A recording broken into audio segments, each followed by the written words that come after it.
yang berjudul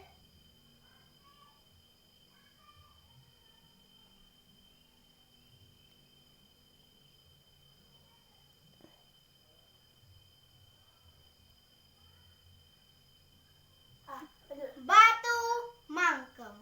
Cerita ini saya ambil dari buku yang berjudul Putri Kayu Pelawan yang ditulis oleh Ashraf Suryadi dan Tin Rostini. Diterbitkan oleh Hikayat pada tahun 2010. Nah, teman-temanku semuanya, begini kisahnya.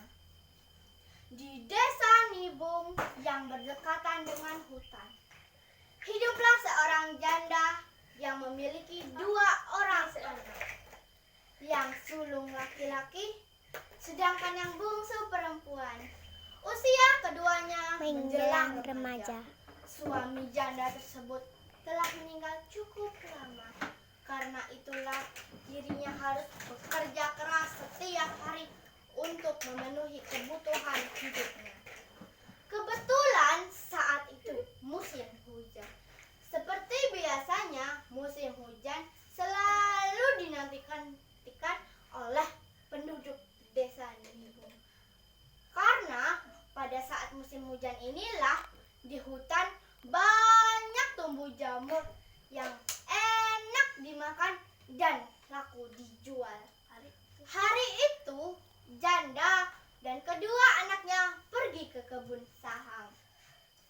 Di sana terdapat pondok untuk istirahat yang atapnya dari daun rumbia, dindingnya dari kulit kayu, sedangkan lantainya terdiri dari susunan kayu-kayu kecil sebesar ibu jari tangan orang dewasa. Sampai di pondok, si ibu memberitahu, "Anak-anak, ibu mau ngerumput untuk kambing kita ya. Kalian jangan nakal, jangan main terlalu jauh dari kebun. Bagaimana kalau kami mencari jamur saja, ibu? Boleh tidak? Besok ibu bisa menjualnya ke pasar." Anak laki-lakinya pun menyahut, "Oh, tidak apa-apa, asalkan jangan main terlalu jauh ke dalam kebun," jawab ibunya. "Ya Bu, kami akan patuh pada nasihat ibu. Kalau ibu memerlukan kami, panggil saja. Kami pasti akan segera kembali," kata adiknya sambil berseri-seri. Setelah diizinkan ibunya, kedua anak itu berangkat ke hutan untuk mencari jamur.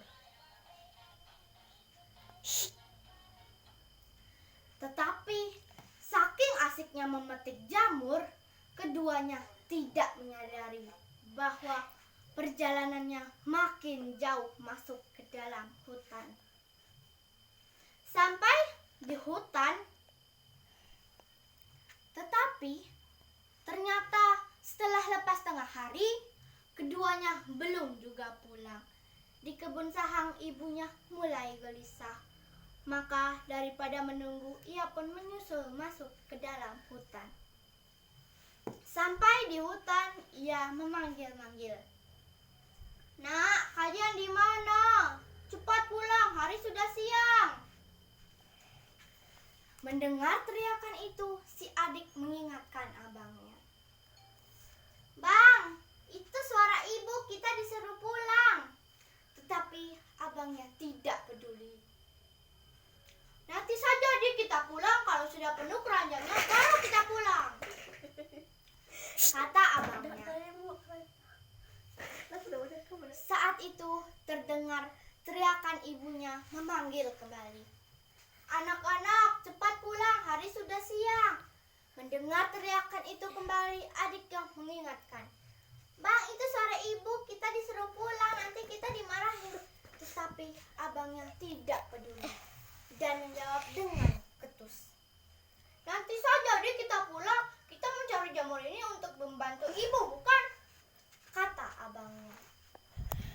Saat itu juga terdengar teriakan ibunya memanggil kembali untuk ketiga kalinya, "Anak-anak, cepat pulang, hari sudah siang." Adiknya mengingatkan abangnya untuk ketiga kalinya, Bang, itu suara ibu. Ayolah bang, kita disuruh pulang, nanti kita dimarahi, kata adiknya. Tapi abangnya tidak peduli dan menjawab dengan lebih ketus lagi. Sudahlah dik, jangan didengarkan panggilan ibu. Akibat tidak mau mendengar panggilan ibunya, dalam sekejap kedua anak itu berubah menjadi batu. Dulu Ika Agi kecil ukan dak saro ngidup kini lah mulai besar pancak nyaut sepatah orang tue sepulah patah Ika kelak Ika lah kawin punya anak baru tahu rase bener kate pepatah batang rebung dak jauh dari buka jangan dak denger kate orang tue mendi pade seketo dak percaya datang pecube baru tahu rase ape jadi mendak de orang tue Susah sekali Bu ya. jangan dak denger kate orang tue mandi pade seketo dak percaya datang pecube baru tahu rase ape jadi men ilang nyawe. Akibat tidak mau mendengar panggilan ibunya, dalam sekejap kedua anak itu berubah menjadi batu. Seluruh yang melekat pada tubuh anak itu juga ikut berubah menjadi batu, termasuk jamur dan keranjangnya. Orang-orang setempat menamakan kedua batu itu batu mangkeng.